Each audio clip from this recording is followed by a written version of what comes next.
Welcome to 100 TV. ప్రతి heroine ఒక star హీరోయిన్గా ఎదగాలని లేకపోతే ఒక స్టార్ ఫేమ్ రావాలని కోరుకుంటారు. అయితే రీసెంట్గా ఓర్వశి గారు ఒక కొంచెం కలగంటున్నారా లేకపోతే భ్రమ అనుకుంటున్నారా, సక్సెస్ కింద ఏమైనా ఈక్వేషన్ పెట్టుకొని ముందుకెళ్తున్నారో, డ్రాగన్తో ఆమె సక్సెస్ కొడతా అన్న ధీమా వ్యక్తం చేస్తున్నారు. సో దాని గురించి మాట్లాడడానికి మనతో senior and political journalist Jagdev గారు ఉన్నారు. సార్తో మాట్లాడతాం.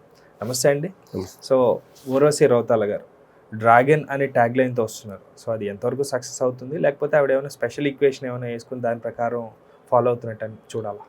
ఓర్వశి గారు మన బాబీ గారు ఇంట్రడ్యూస్ చేశారు తెలుగు ఇండస్ట్రీకి. నాకు తెలిసి వాల్తేరు వేరేలో సాంగ్ ఉంది, తర్వాత డాకు మహారాజులో సాంగు కొన్ని సీన్స్ కూడా చేశారు పోలీస్ ఆఫీసర్గా.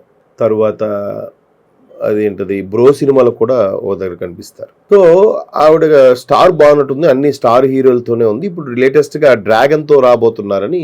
డ్రాగన్ ఏం లేదు, nothing but young tiger NTR గారు ప్రశాంత్ నీల్ గారు కాంబోలో వచ్చే మూవీ. అది 1960s జరిగిన ఒక ఇన్సిడెంట్.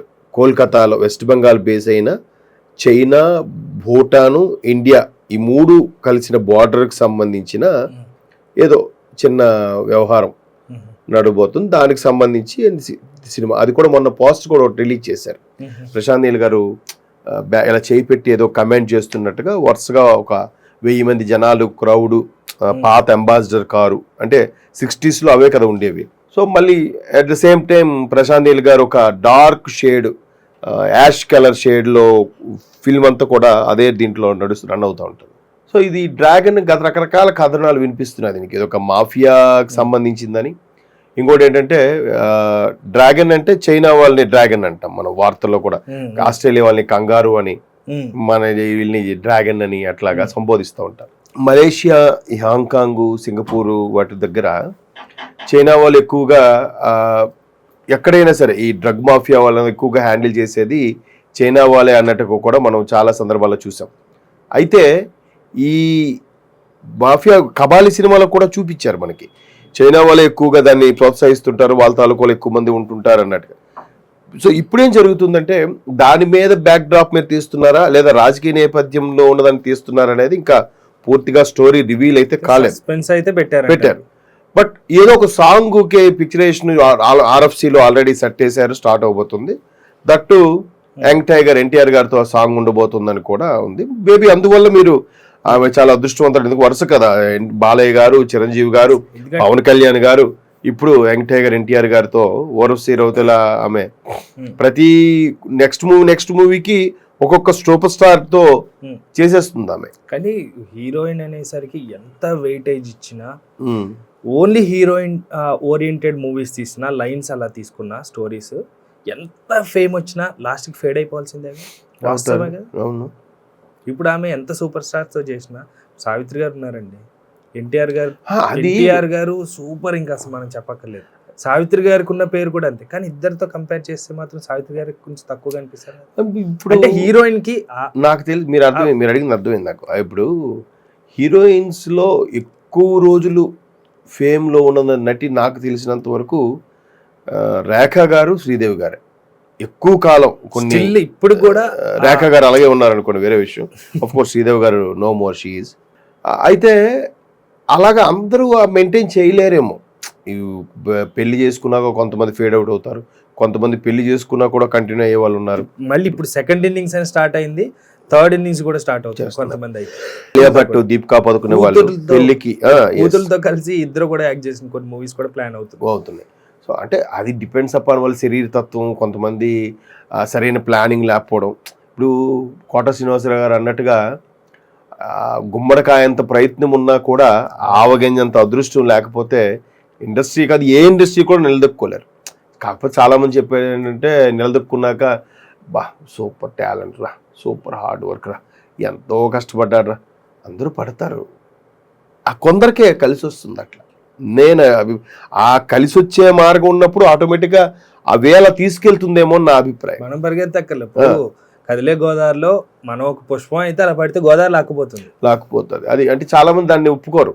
అలా అయితే కష్టపడేవాడు కూడా కష్టపడనివ్వకుండా బ్రేక్ వేసినట్టు ఉంటుంది కదా అని చెప్పి అలా చెప్పనివ్వరు. కానీ వాస్తవం మీరు ఏంటంటే మీరు అన్నట్టు నిజంగా ఆ రాత అలా ఉంటే ఎలుగుతూనే ఉంటారు కానీ లయన్ కలిసి పవర్ కట్ చేస్తారు. అవును, హీరోలకి అలా కాదు.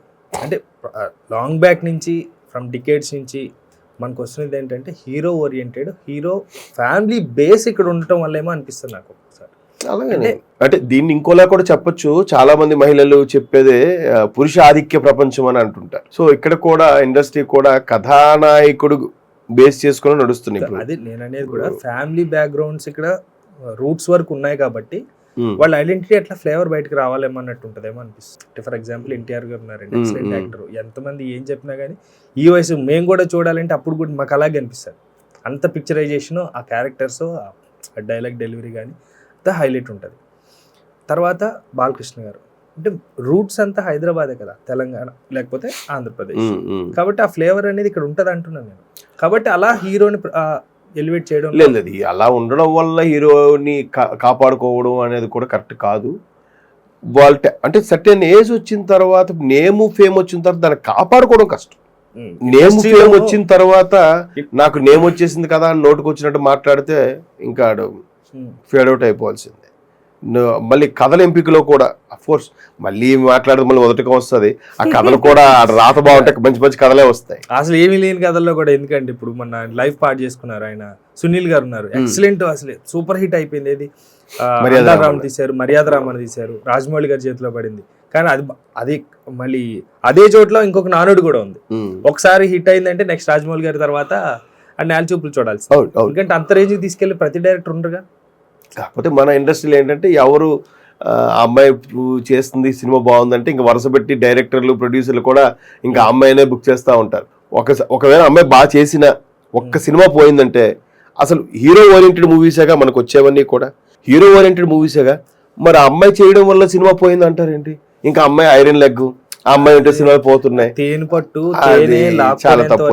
అంటే దాని వల్ల కూడా హీరోయిన్లుగా ఉండేవాళ్ళు కొంత ఫేడ్ అవుట్ అయిపోవడానికి కారణం అది కూడా. పట్టులో తేనె అయిపోయిన తర్వాత ఇంకెందుకు పట్టు, మేబీ అదైనా ఉండొచ్చు కదా. ఇండస్ట్రీలో బయటకు రాని చాలా ఉంటాయి. ఎన్నోసార్లు మనమే మాట్లాడుకున్నాం ఇలా ఉంటదండి, అలా అదో పెద్ద అంశం.